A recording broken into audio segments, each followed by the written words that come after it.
Psachim, Daf Kavzaïn Amoudbet, bonjour. Aujourd'hui, nous allons terminer le problème de celui qui chauffe un four avec du bois sourd et ensuite revenir au problème de savoir comment se débarrasser du Chametz Erev Pessah. Est-ce qu'il faut le brûler, le jeter à la mer, Machloket et Rabbi Yehuda, Chachamim, etc. Alors on commence 3 lignes. À la 3e ligne, là on s'est arrêté hier, Ba Mine Rami Bachama. Mais Rafrizda, Rabbi Bachama a posé la question à Rafrizda. Tanour sheisiku beatse ekdesh. Alors un four que j'ai chauffé avec du bois de ekdesh. C'est assourd de profiter du ekdesh. Ve'afabora pat, il a fait cuire du pain. Les rabbins des Shamou Bekamaita, les Chachamim qui avaient permis, dans le cas du bois de Orla, ou alors de Kilaïa Keren, avec lequel on avait chauffé un four, ils ont dit qu'on avait le droit d'utiliser. D'accord? Pourquoi? Parce que lorsque ça commence à brûler, ça perd sa forme originelle, donc c'est plus assaut.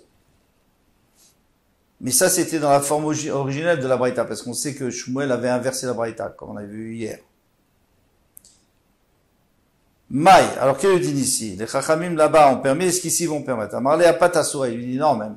Après tout le monde c'est assour, parce que Ekdesh c'est plus grave. Pourquoi? Ou ma benzoul et orla, quelle est la différence entre Ekdesh et orla?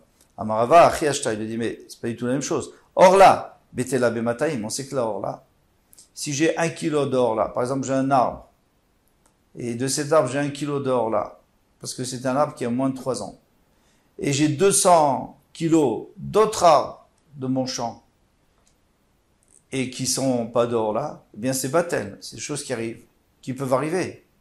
Lorsque vous avez un agriculteur, et qui vend des tonnes d'avocats, l'avocat c'est un problème parce qu'il y a beaucoup d'or là dans l'avocat. Mais de pêche ou d'autres choses, il est très possible qu'il ait un arbre encore jeune, il n'a pas remarqué, ou alors il n'a pas fait, ou ça ne le dérange pas. Mais à part ça, il a des autres arbres, et qui ont beaucoup plus de fruits, et donc c'est batel. On a le droit de manger. Et puisque c'est batel, alors on a dit que dès que ça a perdu sa forme, puisque ça a commencé à brûler, d'après les Chachamim, donc on aurait le droit de profiter du pain, de manger le pain. Ekdesh afilu belef lo batil. Mais l'Ekdesh c'est jamais batel. Même dans 1000 fois plus c'est pas batel, ça s'annule pas. Donc c'est plus grave, si c'est plus grave, donc on peut pas se permettre de profiter du bois même s'il a brûlé. Et là, Rava, il cachait, mais Rava, il dit, moi j'ai une autre question. Hakaché, voici la question que je peux vous poser. Vélo, Maala Messik. Moi, je peux vous dire que dans Ekdesh, c'est sûr qu'on a le droit. Pourquoi? Parce que Maala Messik, celui qui a fait le feu, il a transgressé le Issour de Meila. On rappelle, le Issour de Meila, c'est parallèle au Issour de Gezel. Si je vole d'un particulier, je fais du Gezel. Si je vole du Beth Amikdash, Meila. Maintenant, la différence, c'est si je fais du Gezel, je dois rembourser. Je dois rembourser ce que j'ai fait. Et c'est tout. Si j'ai fait Meila, je dois pas seulement rembourser ce que j'ai pris, je dois rajouter un 5e et je dois apporter un korban Meila. Mais maintenant, à partir du moment où il a fait ça, eh bien, le bois, maintenant, il est mouta, c'est fini. Kol echad ma'ala mesik. Dans les cas où, n'importe quel cas où celui qui a allumé a transgressé Meila, nafkoulé ou le bois, il est allumé, ben non. Toi, tu vas payer, le bois est à toi, donc tu as fait cuire, tu peux manger tes chalotes. Quel est le problème? Ici, on parle d'un cas particulier, c'est du bois que j'ai offert au Beth Amikdash. J'aurais dit, achetez avec ça des shlamim. Alors, on va acheter des shlamim, on sait très bien qu'il n'y a pas Meila dans shlamim. Maintenant, je brûle ce bois et je fais des chalotes. Il n'y a pas Meila. Puisqu'il n'y a pas de Meila, donc il n'y a pas non plus que c'est sorti au choulin. Et puis si c'est pas sorti au choulin, donc j'ai pas le droit de profiter des chalotes. On va voir tout ça dans le Mara. Valiba de Rabbi Yehuda, selon Rabbi Yehuda, Amar Ekdesh beshogeg mitchalel. Le Ekdesh beshogeg. J'ai pris sans, je savais pas que c'était au Ekdesh. Et j'ai pris sans le vouloir. Mitchalel. Eh bien, c'est mitchalel. Pourquoi? Parce que j'ai Meila, et puisque j'ai Meila, donc maintenant, c'est du choulin, je fais ce que je veux avec. Mais si j'ai fait exprès, et non mitchalel. Eh bien non, ça reste toujours du Ekdesh, t'as pas d'en profiter. Bémézit maïtamalo, pourquoi Bémézit, ça devient pas chol? ça ne devient pas profane, qui va avoir Meilaou, parce qu'il n'y aura pas Meila. Le Mézid, il n'y a pas de Meila. Celui qui a pris Bémézid, il n'apporte pas le Korban Meila. Donc il n'a pas compensé le bois du Hekdesh ou l'argent du Hekdesh, puisqu'il n'a pas compensé, donc cet argent est toujours Kadosh. Donc je n'ai pas à l'utiliser. Alors, Shlamim, Nami qui va de l'avoir Meila. Alors, les Shlamim, puisqu'on a appris d'autre part que Shlamim, il n'y a pas de Meila pour quelqu'un qui les prend, il n'est pas chayav d'apporter un korban de Meila. De l'avoir Meila, nous. L'onafka les Choulin. Donc, le bois n'est pas sorti à Choulin. C'est-à-dire, il n'est pas sorti du Hekdesh. Il reste toujours dans le Hekdesh. Et puisqu'il reste dans le Hekdesh, donc, si je fais cuire des chalot avec, je ne peux pas les manger.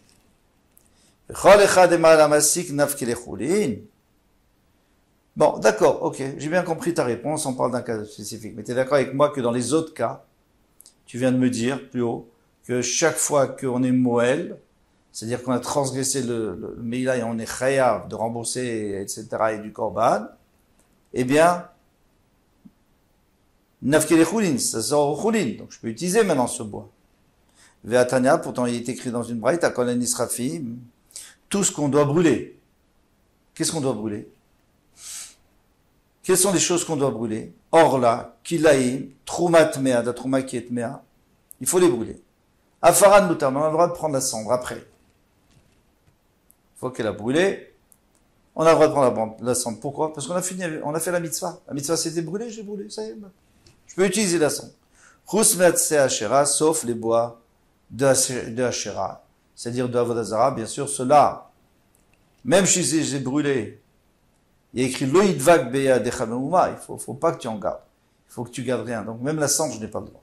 Ve et faire ikdesh, la même chose, leolam asso. Même si je l'ai brûlé, c'est toujours asso. Alors pourquoi tu veux me dire maintenant qu'une fois que j'ai transgressé Meïla, eh bien ça y est, c'est moutard. C'est pas vrai. C'était ikdesh. Ça reste asso. Alors Rabbi Bachama qui gant shenafad le kamelea. Il faut parler que ça s'est brûlé tout seul. Beatse ikdesh. Du bois de Hekdesh. Donc il y avait dans ma cour du bois de Hekdesh qui a pris feu, je ne sais pas avec quoi, ça a pris feu, et moi, maintenant je viens, je veux cuire mon pain, ou je veux cuire ma viande. Et les cas et les génimaux, il n'y a personne qui a transgressé Meïla, donc ces bois restent Hekdesh, et je vais pas profiter de ce que j'ai fait cuire.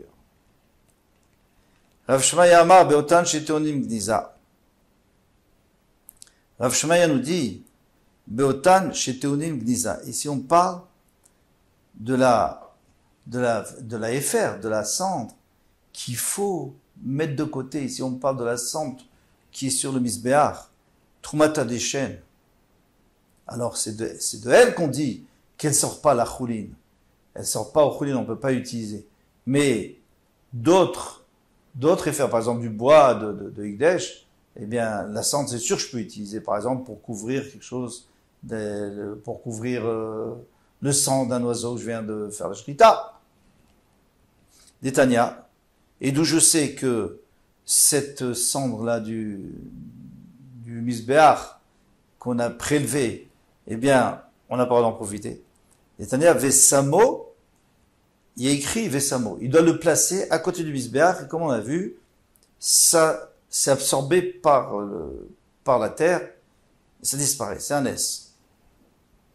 Maintenant, de ce mot Vesamo, je peux apprendre trois choses. D'abord, il ne faut pas le jeter, Benachat, il faut le poser. Samo Kulo, il faut le mettre entièrement. Vesamo Shelo Yefazer. Et il ne faut pas non plus qu'il se disperse. C'est-à-dire qu'il doit absolument rentrer sous terre et jamais on pourra en profiter. Rabbi Omer, maintenant on passe à autre chose. Rabbi Omer en bio. Chametz, alors je vous lis ce qu'on avait vu dans la Mishnah. En bio chametz, et là, srefa. On ne peut que brûler. Venez les chachamim, et il disait non, il disait on peut tout à fait l'émietter et l'éparpiller au vent ou jeter dans la mer. Tania Amar Rav Yehuda dit Biur Chametz el Srefa, d'où je sais que Biur Chametz, il faut le brûler. Il n'y a pas écrit qu'il faut le brûler, il y a écrit Tashbitu. Vous devez le faire disparaître. Moi, j'ai d'autres façons de faire disparaître.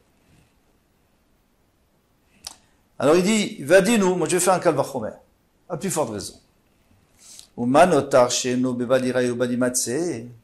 Si déjà le notar c'est la viande d'un korban que j'ai le droit de manger pendant un jour et une nuit et qui a passé ce temps-là, il est notar. C'est-à-dire que maintenant il faut le brûler tout de suite. Un notar, Adaboker, ce qui reste jusqu'au matin, il faudra le brûler. Ou alors si j'ai 2 jours et une nuit, c'est la même chose, même dîme. Bien que je n'ai pas le droit de le garder, il n'y a pas un issour, une fois qu'il a dépassé la date, il n'y a pas un issour de l'avoir. Il faut le brûler, d'accord, mais il n'y a pas un issour de baliraï ou balimatsé. Je n'ai pas le droit de le trouver ou le voir, comme Chametz. Taun srefa. Mais je dois quand même le brûler, je ne peux pas l'éparpiller au vent. Chametz, yeshno bebaliraï ou balimatsé. Le Chametz où il y a baliraï ou matsé, donc c'est-à-dire que la Torah a insisté, tu ne dois pas le garder, tu dois vite t'en débarrasser. Le kol sheken, chez Taun srefa, n'est pas plus forte raison qu'il faut le brûler. Donc c'est plus grave que notar. Amroulo, il lui dit, kol din shatadan trilato leachmir. Il dit, il marche pas ton kalvachomer. Tu sais pourquoi? En réalité, il est très bien. Mais il faut savoir un principe, c'est que chaque fois qu'on veut faire un kalvachomer, mais finalement on arrive à une kula, je dis, si déjà dans ce cas-là, je dois brûler. À plus forte raison, dans ce cas-là, je dois brûler. Mais après, à cause de ça, je vais arriver à une kula où je pourrais pas brûler, alors je fais pas le kalvachomer. Koldin shatadan trilato leachmir. Au début, tu veux faire une khumra, tu vas être plus exigeant. Sauf et finalement, tu vas être moins exigeant. Et no din, tu peux pas faire ce din. Din, c'est-à-dire tu peux pas faire ce kalvachomer. Pourquoi on appelle ça un din? Parce que c'est un jugement. On prend des psukim de la Torah et on juge, on fait sortir une halakha. L'omatsa etim esrofo nagid qu'il n'a pas trouvé de bois pour le brûler. Yoshev et batel. Alors il va laisser. Qu'est-ce qu'il va faire? On a dit il faut brûler. Moi, je voulais bien le jeter à la mer, mais tu me dis on n'a pas le droit, il faut le brûler. La Torah amrat hashbitu sermi batechem. Et la Torah dit tu dois le brûler. Pardon, tu dois t'en débarrasser. N'importe comment, je sais pas, émette-le, lance-le au vent. Donc, ce kalvachomer ne marche pas. Mais en réalité, il y a une grosse question là-dessus. C'est faux. Pourquoi c'est faux? Parce que tout le monde est d'accord que même Rabbi Yehuda, même les Chachamim qui disent qu'on peut le jeter au vent ou alors l'éparpiller, etc., dans la mer, eux, ils disent c'est avant le temps de la srefa, avant la 7e heure. Mais quand commence le issour d'avoir du chametz à la maison, alors là, c'est sûr qu'on le brûle. Donc ne me dis pas, puisque je t'ai obligé, alors maintenant, si tu n'as pas de feu, tu vas le laisser. Mais de toute façon, tu es obligé de le brûler, puisque le moment est arrivé, le moment du issour. Donc, Rashi nous dit, on ne parle pas de ce cas-là. On parle d'un cas de quelqu'un qui va en voyage. Il part dans les 30 jours, il a un devoir de vérifier sa maison, de brûler, de se débarrasser de son chamet. Mais là, d'après les chachamim, il n'a pas d'obligation de brûler, puisque c'est pas encore le moment où on n'a pas le droit de l'avoir. Donc, qu'est-ce qu'il va faire? Il va faire quoi? Très simple, avant de partir en voyage, il va le prendre avec, il va le jeter à la mer. S'il va en bateau, tant mieux. Et s'il va pas en bateau, alors il va l'éparpiller au vent. Et après, il va partir. D'après Khamim, il n'y a pas de problème. D'après Rabbi Yehuda, que toi, tu veux faire une khumra, toi, tu dis qu'il faut le brûler. Alors, il n'a pas. Qu'est-ce qu'il va faire maintenant? Il n'a pas de bois. Il y a son bateau qui attend, il y a son avion qui attend. Et il n'a pas de bois, il n'a pas de feu, il n'a pas d'allumette. Qu'est-ce qu'il fait? Alors, il laisse. Donc, tu voulais faire une khumra, mais tu fais une kula. Ça marche pas. On passe à la prochaine... au prochain imoud. Rabbi Yehuda, il dit, bon, mon kalvachomer, tu me l'as annulé. On peut toujours annuler un kalvachomer si on trouve si on a une bonne question contre le kalvachomer. On peut l'annuler. Mais je vais t'apporter autre chose, qui ne sera pas un kalvachomer. Chazar Rabbi Yehuda vedano din acher. Il a fait un autre din. C'est quoi ce autre din? Il y a 13 dinim dans la Torah. Et un de ces dinim, c'est kalvachomer. L'autre, il y a aussi binanav. Binanav, ça veut dire mamatzino. Une comparaison. La Torah te permet de comparer deux choses qui sont comparables et tu donnes le même din. Et là, je peux plus te dire, tu vas faire un kalvachomer, et ça va t'apporter des problèmes parce qu'après, il y a quelqu'un qui va pas brûler à cause de toi. Ça, tu peux pas dire. Pourquoi? Parce que moi, je n'ai pas fait un kalvachomer. Un kalvachomer, c'est une logique. Cette logique, si elle a une faille, eh bien, c'est plus une logique. Mais ici, c'est plus une logique. Ici, on n'est pas en logique ici. Tu compares deux choses. S'ils sont comparables, tant mieux. Pas comparables, alors là, on verra. On peut aussi annuler s'ils sont pas comparables. C'est ce qu'on va faire d'ailleurs. Alors, notar assoubé achila. Vous êtes d'accord avec moi que notar, ce qui est resté d'un korban après le temps qu'on avait le droit de le manger, c'est assour de manger. Chametz assoubé achila. Chametz aussi, on n'a pas le droit de le manger. Appelez ça. Ma notar besrefa, de la même manière que notar, il faut le brûler. Aframetz besrefa, il faut le brûler. Parfait. C'est tout. La Bible a dit comme ça. En brûlé, ils ont dit nevela tochiar. Alors, ils ont dit, c'est pas vrai. Pourquoi? Parce que moi, je peux t'apporter un autre cas, une nevela. Une nevela, c'est une bête qui est morte, sans shrita. Eh bien, on est d'accord qu'on n'a pas le droit de la manger. Chez Asura Beachila, Venateona Srefa, mais personne n'a dit, il n'y a pas écrit qu'il faut la brûler. On n'a pas besoin de la brûler, on peut même la donner au chien. Donc on peut pas, on n'a pas besoin, on la brûle pas. Donc, pourquoi toi tu veux apprendre de notar et tu veux dire qu'il faut le brûler? Non. Moi je dis, je vais le comparer à Nevela et les deux sont assurés. Et voilà. Et je vais pas le brûler. Donc j'ai cassé ton Mamatino. Mamatino, c'est comme j'ai trouvé ici que c'est comme ça, alors là aussi c'est comme ça. Un marin est fraîche. Il dit attention. Non, tu peux pas comparer à Nevela. Pas la même chose. Une différence entre Nevela et ces deux-là. Notar asouber chilobeana. Alors il vient petit à petit, ici il avait dit au début. Alors qu'est-ce qu'il fait? Il vient petit à petit, il dit regardez, je vais rajouter. Que notar c'est asouber chila, on n'a pas le droit de manger, mais on a c'est asouber d'en profiter. Chametz c'est asouber chilobeana. Chametz c'est asouber d'en manger, c'est asouber d'en profiter. Et là tu peux plus me dire Nevela, parce que Nevela, tu as le droit d'en profiter. D'ailleurs, il faut le jeter aux chiens, ils méritent, parce qu'ils n'ont pas aboyé quand on est sorti de Mitzrayim. Donc on leur envoie la dépouille. Alors voilà, tu peux plus comparer. Manotar taun srefa, aframetz taun srefa, de la même manière que notar, il faut le brûler, aframetz, il faut le brûler. Bravo. Donc, il les a eus. Excusez-moi le terme. En tout cas, Rabbi Yehuda, pour l'instant, il a gagné. Mais attention. Les chaverim, ils viennent avec une autre chose. Un brûlot shoraniska yochiach. Tu sais quoi? Moi, je vais t'apporter un cas où il y a Asur Be'ana, Asur Be'achela, tout ce que tu veux, et on n'a pas besoin de le brûler. Shor Aniska, le shor qu'on doit lapider parce que il a tué un homme. Chez Asur Be'achela, on n'a pas besoin de le manger. Ou Be'ana, on n'a pas besoin d'en profiter. Veno Taousrefa, on n'a pas besoin de le brûler. Alors qu'est-ce que tu vas me dire?